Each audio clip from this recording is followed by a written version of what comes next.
Will Hoyle, thanks very much, from the Conservative Party, standing for Tottenham Green. Just wondered if you could just give us a little kind of background of what brought you to this place of standing as a candidate for local elections, and your general involvement in local politics, really. Basically, I'm very sort of new to the whole political spectrum. I've sort of written to the press, the Tottenham Journal, a few years back about the Ward's Corner situation. I think in my letter I sort of threatened I might run for council one day.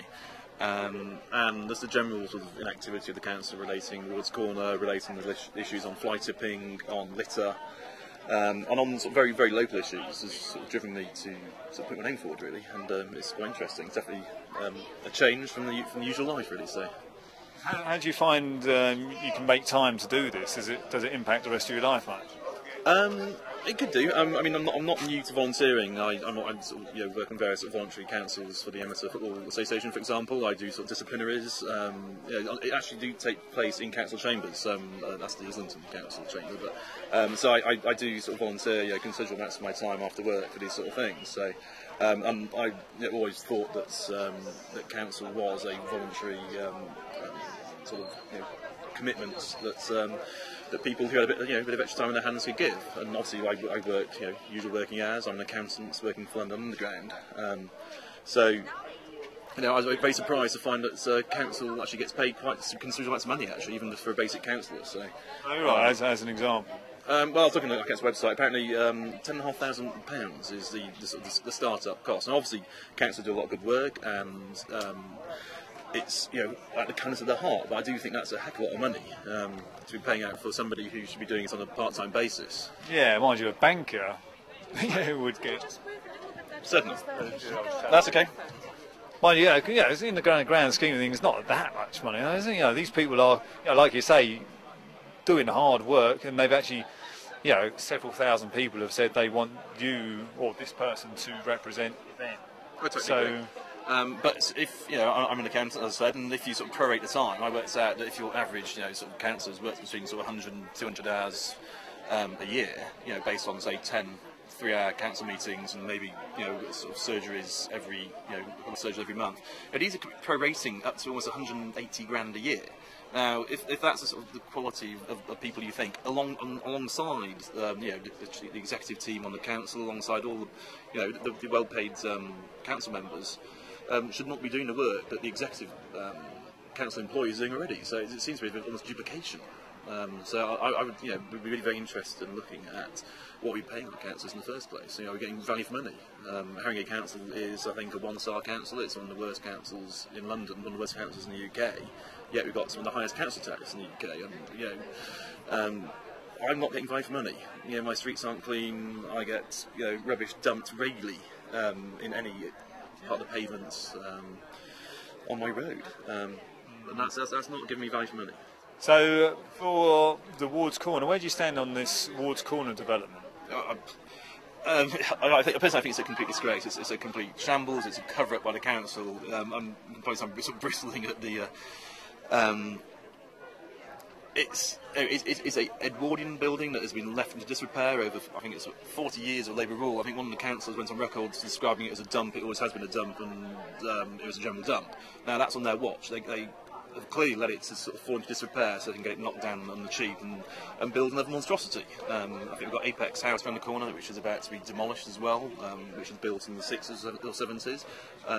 And we've got a perfectly good building which has stood the test of time, which the council wants to get knocked down on the cheap and have private housing built, which is not in the sort of the needs of the community. I mean, we seem to be wanting to get rid of our historic buildings around here. I mean, Tottenham is a developer's dream because the council roll over and let them knock things down straight away, and replace it with substandard, cheap builds, he says. So I'm totally for the Ward's Corner coalition. I'm totally for a much more sensitive redesign and redevelopment of the building. Of course, that will cost money, but the council seems to be happy to sort of give developers money for doing it on their behalf. I think they should look at what the community want, because the community have been a huge majority behind a more sensitive renovation that enables the market to say and enables local residents to have a say in what gets built. What if you did get elected? What relationship would you like to build with a a group of people like the coalition? Well, I've been in contact with the coalition for the last 3 years, I think, since I wrote my first letter to the Journal. So I think that would be taken on board, and their views would certainly reflect my views, would reflect their views at council, definitely. But how do you see? How about if you've got, you become a councillor, and then you make decisions about how something should happen, and then these group of residents start this whole campaign against you. It is an interesting relationship. There are some people that have made a decision to do whatever they do. Then these people start saying no. What lessons can we learn from this whole kind of relationship that's built up? I think the problem that the council have had is that the local councillors in the area, the 3 Labour councillors, are all completely against the demolition of Ward's Corner, but because of their Labour Party connections, they've got to carry the council whip, which I think is disgraceful. My view of local politics is very much where you're voting on your ideas, not the ideas of a distant council leader who doesn't know the issues in the area, and that you're voting on on what the people who've elected you to vote for. If I was voted for, one of my key issues would be Ward's Corner. And if the people didn't like that, or if I voted against them, which I wouldn't do, then they're more than welcome to vote me out in 4 years' time. You use the market very much? I've certainly used the the Latin American cafes. My sister's actually spent a lot of time in Argentina, and so when she moved to Seven Sisters, she was actually amazed that it was a Latin American market, and B, the food was fantastic. And she speaks fantastic Spanish with a Buenos Aires twang. So I've been there, I've eaten there. I can't recall anything on there, to be fair, but then I generally do my shopping around here on West Green Road, so I use the butcher, the little butcher downstairs, and Lagoo's very nice supermarket as well. So brilliant.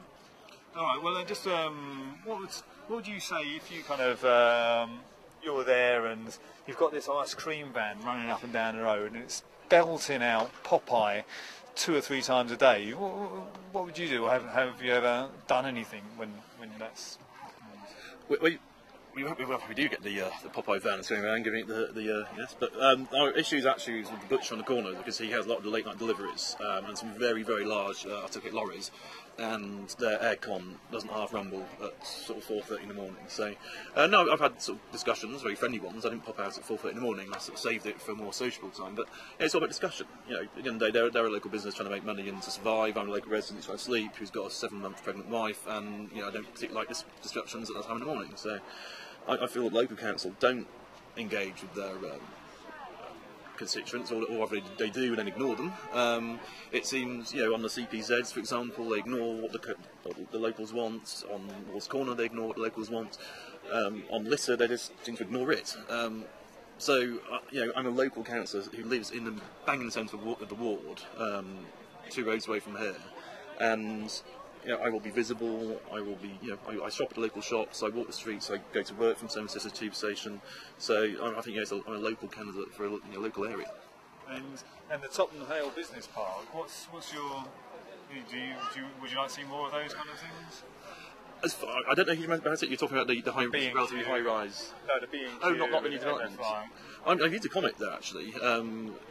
I was actually very surprised I bought a TV there and managed to knock off 200 quid from hard bargaining, which is one of the things I think local residents should be very keen to try. You should always push the best deal, because people are always negotiable. The parking situation has improved slightly, and now they made it 2 exits, because if you remember before, it used to snarl up all the way down Ferry Lane from that one exit, so when they opened up the side entrance, it's a mild improvement. But would you like to see more of those kind of things? Well, no, because our transport links around here can't handle it. So, I mean, if you've noticed down at the Sainsbury's down at Manor House, for example, those new developments down there make that a complete no-go zone if you're driving. And because it's a good, uphill walk to the tube station, and the Haringey Green Lanes overland doesn't really go anywhere around here to help us. It's not a brilliant transport links, and you have got Tottenham Green tube station on the corner, but I don't think the area can sustain huge developments like that. I think that development is perfectly good for what it's there for. I got some slight concerns about the size of the new Tottenham Green housing developments, but I believe most of those are sort of student flats, as far as I'm aware, or low-income things, which will certainly help out the locals around here. But there's a very good restaurant called The Lock I could plug around there, who are hopefully moving premises quite soon. So they're regularly in the Haringey and Hornsey sort of best restaurant in the area. So But that's the sort of place that should open up. More of those sort of restaurants around here would be fantastic, because we do suffer from the sort of the fried chicken culture around here, which is all very good on a Friday night, but it's a bit healthy for the kids. Would be nice to see. Lovely. All right. Well, thanks for your time. Cheers. Thank you very much. Great. Good luck. Cheers. Thank you. Bye.